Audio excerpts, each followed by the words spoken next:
வணக்கம். மற்றொரு காணொளியில் இணைந்திருக்கின்றோம். தமிழக சட்டசபை தேர்தல் அதற்கான முடிவுகள் எல்லாம் வெளியாகிவிட்டது. குறிப்பாக பெரும்பான்மை பலத்தோடு தாவிக்கு முன்னிலையில் இருக்கிறது. இதே நேரத்தில் அடுத்ததாக திமுக, அதற்கு அடுத்ததாக அதிமுக காணப்படுகிறது. நாம் தமிழர் கட்சி வரலாற்றிலேயே தோல்வியடைந்த ஒரு விடயமாக இந்த தேர்தல் அவர்களுக்கு அமைந்திருக்கிறது.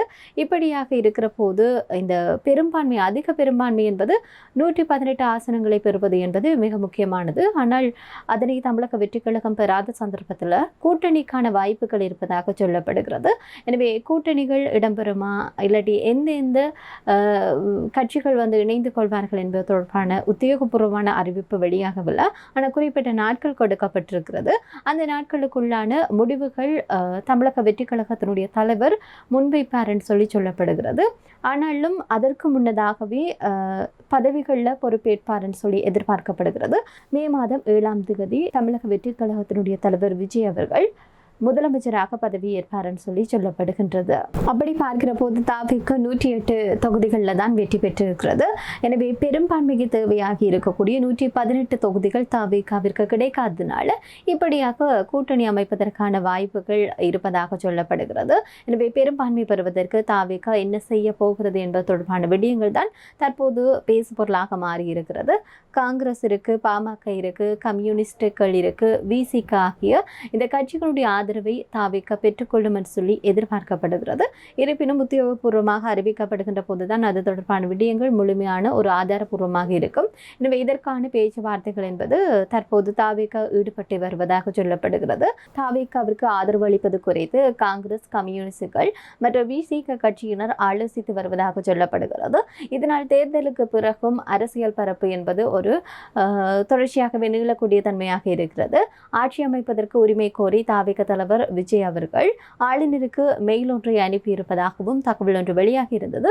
இந்த நிலையில் தாவிக வேட்பாளரை சந்திக்க சென்னைக்கு சென்றிருக்கின்றார் ஆளுநர். இதே நேரத்தில் இந்த சட்டமன்ற தேர்தலில் வெற்றி பெறக்கூடிய தாவிக கட்சியை சார்ந்த எம்எல்ஏக்கள் இன்று காலை பனியூரில் இருக்கக்கூடிய தாவிக தலைமை அலுவலகத்துக்கு சென்றிருக்கின்றார்கள். வெற்றி பெற்ற பின்னர் தாவிக தலைவரை சந்தித்திருக்கின்றார்கள், வாழ்த்துக்களை கூறியிருக்கின்றார்கள். எனவே தாவிக மேற்கொள்ள இருக்கக்கூடிய அடுத்த கட்ட பணிகள் குறித்தும் ஆலோசித்து வருகின்றது. தேர்தலின் போதே தாவிக வேட்பாளர்கள் அதிமுக, திமுகவிடம் டீல் பேசியதான ஒரு விடயங்கள் கூட அடிபட்டிருந்தது. எனவே இந்த சூழ்நிலையை கருத்தில் கொண்டு குறிப்பாக அந்த வேட்பாளர்களுடைய வேட்புமனு நிராகரிக்கப்பட்டது என்று சொல்லலாம் கதைகள் அடிபட்டிருந்தது. இது எப்படியாக இருந்தாலும் ஆட்சி அமைப்பதற்கு தாவிக வேட்பாளர்களை மற்ற கட்சிகள் ஆதிக்கம் செலுத்தி அவர்களுடைய அந்த ஏதாவது ஒரு பிரச்சனைகள் வந்துவிடக்கூடாது என்பதில் தாவிக மும்முரமாக செயல்படுவதாக கூறப்படுகிறது. இந்த நிலையில் சென்னைக்கு சென்றிருக்கக்கூடிய தாவிக எம்எல்ஏக்களை சென்னையிலேயே தங்கி வைப்பதற்கான ஏற்பாடுகள் முன்னெடுக்கப்பட இருப்பதாக தமிழகத்தில் இருந்து வரக்கூடிய செய்தி பரப்புகள் செய்தி வெளியிட்டு வருவதையும் பார்க்கக்கூடியதாக இருக்கிறது. அதன்படி மாமல்லபுரத்தில் இருக்கக்கூடிய நட்சத்திர விடுதியில் இவர்களை தங்க வைப்பதற்கான ஏற்பாடுகள் மும்முரமாக நடைபெற்று வருவதாக கூறப்படுகிறது. எனவே கூட்டணி தொடர்பான இந்த பேச்சுவார்த்தை நடத்தி ஆட்சி அமைப்பதற்கு காலதாமதமும் ஆகக்கூடும் என்றதை கருத்தில் கொண்டு இத்தகைய முடிவுகள் எடுக்கப்பட்டிருப்பதாகவும் கூறப்படுகிறது. எனவே அடுத்த கட்ட ஒவ்வொரு நகர்வுகளையும் அவர்கள் மிக அவதானமாக எடுத்து வைப்பது போன்றுதான் தெரிகிறது. இந்த நிலையில் மே மாதம் 7ஆம் தேதி நிச்சயமாக தமிழகத்தினுடைய முதல்வராக விஜய் அவர்கள் வருவார்கள் என்பதில் எந்த விதமான மாற்று கருத்தும் இல்லை. ஆனாலும் அதற்கு முன்னராக சில குளறுபடிகளை நீக்குவதற்காக இவ்வாறான திட்டங்கள் மும்முரமாக அந்த கட்சி சார்பாக எடுக்கப்படுவதாகவும் கூறப்படுகிறது. மற்றொரு பதிவில் சந்திப்போம். நன்றி.